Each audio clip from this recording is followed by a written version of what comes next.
Halo sahabat agro, jumpa lagi bersama saya Rio Andika, area koordinator dari PT Triberkat Agro wilayah Jawa Timur. Saat ini kita sudah berada di tengah-tengah lahan milik Bapak Budi. Ini adalah produk dari TB Acid, yaitu timun Batavi. Hari ini kita akan meliput bagaimana cara Bapak Budi budidaya tanaman timun Batavi ini.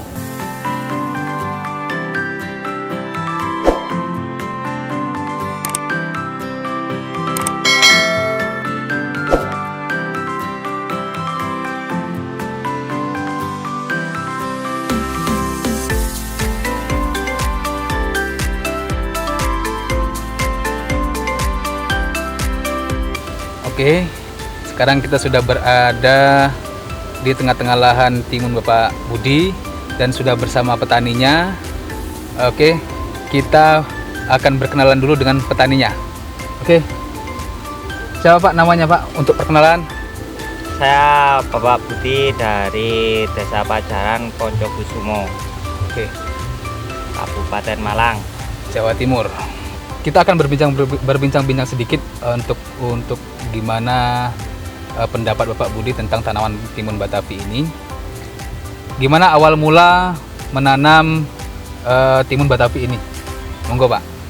Saya itu kenal timun Batavi dari sales marketingnya. Nah, sales marketing itu mengenalkan timun Batavi untuk dicoba untuk menanam. Waktu itu saya coba menanam kurang lebih tanaman 4.500. Saat pertama kali nanam itu saya sudah hasil lah, istilahnya berhasil. Kemudian saya aplikasi kedua di daerah yang berbeda dan tanah yang berbeda. Nah, yang ini nih pengalaman kedua kali saya menanam timun Batavi ini, Mas. Oke, berarti ini kedua kalinya untuk menanam timun Batavi. Ya, Untuk sebelumnya, oke, tidak di lahan ini. Sebelum menanam timun, tanaman yang biasa Bapak tanam itu apa Pak? saya biasa menanam tomat, cabai, ya kayak ini cabai ya. Ini kan cabai keriting buat tumpang sari, terkadang yang juga cabai kecil buat tumpang sari sama tanaman timun. Oh ya, oke. Ya, ini ada juga untuk sahabat agro, di tengah-tengah lahan timun ini, di tengah mulsa ini ada tanaman tumpang sari, yaitu cabai merah keriting. Ini juga untuk mengakali dari petani kerugian ataupun untuk menutupi modal-modal yang dikeluarkan di tanaman utama. Ya, betul. Oke Pak. Untuk selanjutnya ini, bagaimana ataupun mengapa Bapak bisa memilih timun Batavi dari TB Acid ini? Ini Pak, untuk kenapa saya bisa memilih timun Batavi, kan di awal tadi sudah saya jelaskan, saya sudah 2 kali menanam timun Batavi ini. Untuk tanaman pertama, kenapa saya memilih timun Batavi? Karena spek dari timun Batavi ini benar-benar memuaskan lah.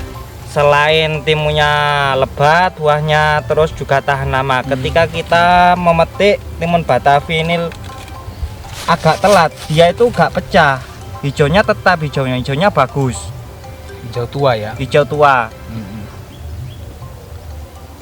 Dan beberapa sudah kita lihat di bakul ya, untuk pengiriman Ya, juga betul kuat. Masuk. Terus dagingnya itu loh yang tebal itu loh. Itu suka saya. Agak dibuat lama, istilahnya kita gak sempat untuk menanam, semisal jarak 4 hari 3 hari, agak dilamakan 5 hari, itu dia tetap hijau dan gak gampang pecah lah Pak.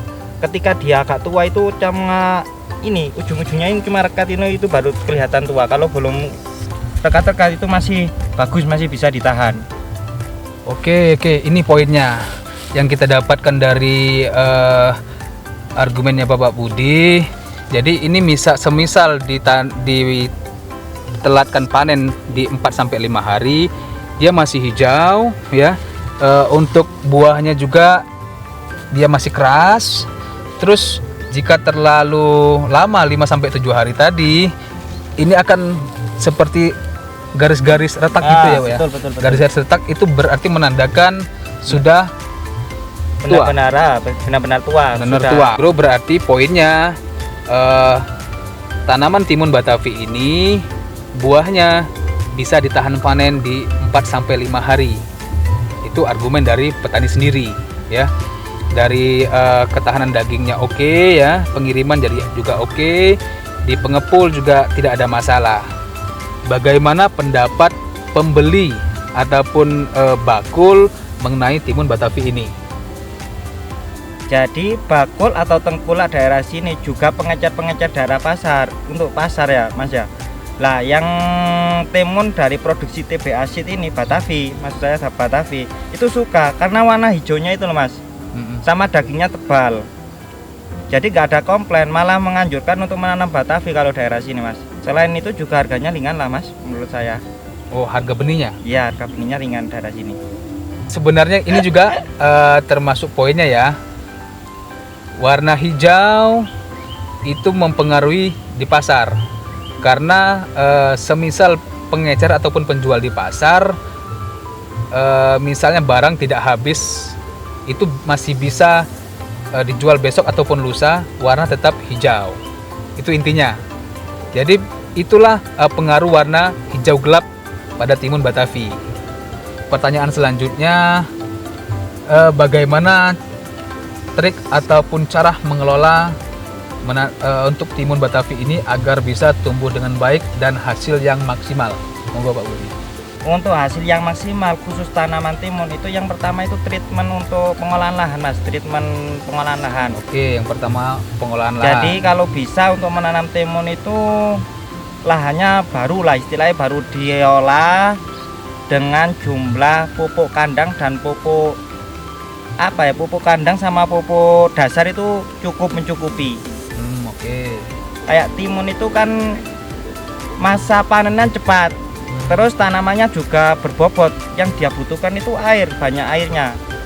Jadi untuk lahan sawah saya anjurkan ya agak basah lah, jadi bawah-bawah itu agak basah, dijaga kelembapan tanahnya. Untuk makanan juga kalau bisa sering disuplai makanannya sekitar 4 hari sampai 5 hari kocor lagi. Dia itu suka sama nitrogen. Ya ini terus terang saja Mas, di sini saya agak telat, jadi daun-daun Batavi ini agak bercak-bercak kuning ini. Ini agak telat ngompresnya. Tapi alhamdulillah untuk hasilnya itu masih memuaskan lah Mas. Oh ya, sahabat agro, kita sampai lupa. Ini kondisi tanaman baru panen pertama, ya. Di umur berapa nih?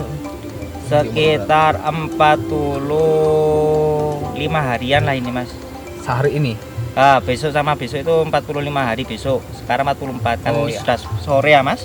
Jumlah populasi tanaman sekitar 2000, panen pertama kemarin dapat kurang lebih 7 kintal lah Mas. Oke.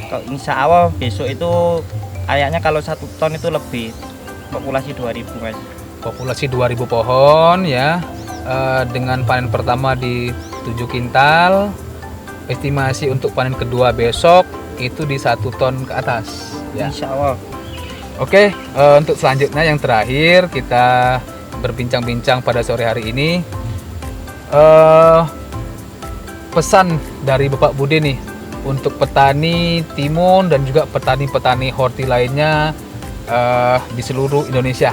Kalau pesan saya Pak ya, pesan untuk semua petani-petani, yang penting, yang paling penting untuk sebagai petani itu kalau bisa jangan meninggalkan pupuk kandang Pak. Pupuk kandang sama pupuk treatment pengolahan lahan lah, kita benar-benar maksimal.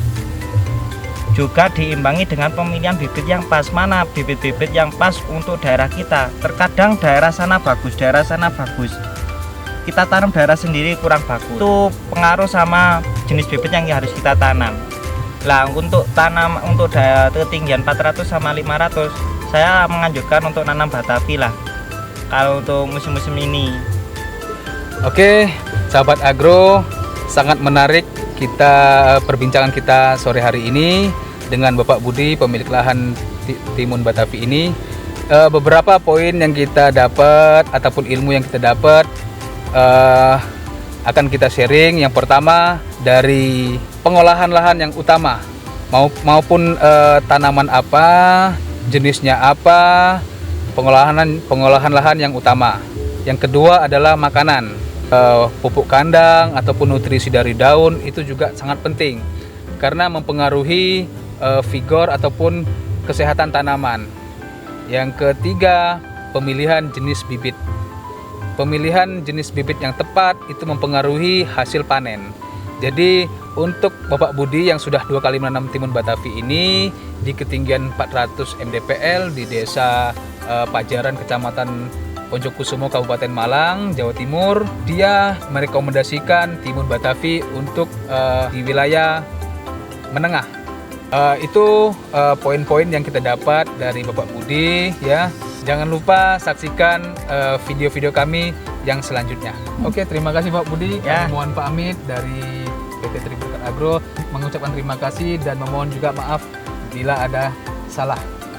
Sama-sama Pak. Semoga panennya melimpah dan Amin. hasil yang maksimal. Amin amin Pak. Terima kasih doanya Pak.